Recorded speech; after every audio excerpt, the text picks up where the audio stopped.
DJ Kaleem राज, DJ Kaleem राज,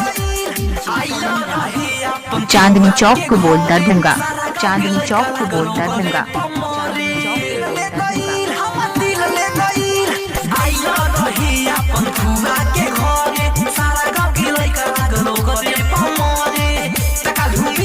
feel हो गई अरे का भइले ब्यास गोरकी के गलिया के तीर अरे आगे बोलो आगे गोरकी के गलिया के तीर हमर दिल ले गइल गोरकी के गलिया के तीर हमर दिल ले गइल गोरकी के गलिया के तीर हमर दिल ले गइल। डीजे कलीम राज, डीजे कलीम राज, डीजे कलीम राज, चांदनी चौक को बोल दरभंगा, चांदनी चौक को बोल दरभंगा, चांदनी चौक को बोल दरभंगा।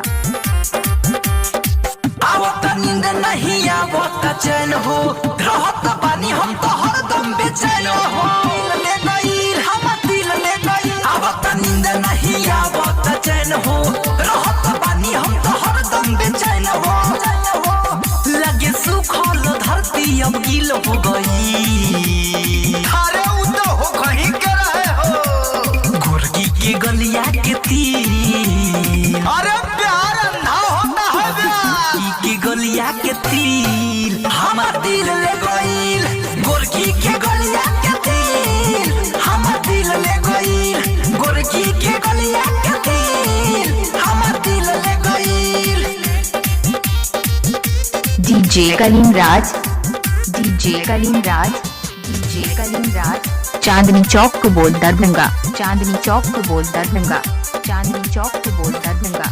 शैलेश प्रेमी भइले ओकरे दीवाना घर में बन के आई है हमारे जनाना दिल ले गइल हम दिल ले गइल शैलेश प्रेमी भइले ओकरे दीवाना घर में बन के आई है हमारे जनाना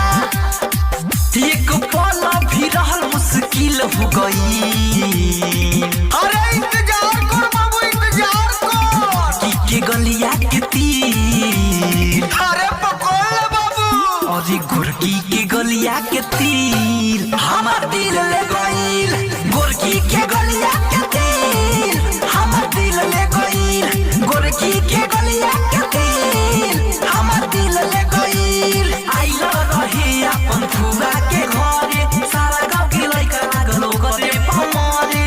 तका घुमिलनी त ऐसन फील हो गई अरे का भइले ब्यास गोरकी के गलिया के तीर अरे आगे बोलो आगे गोरकी के गलिया के तीर हमार दिल ले गइल गोरकी के गलिया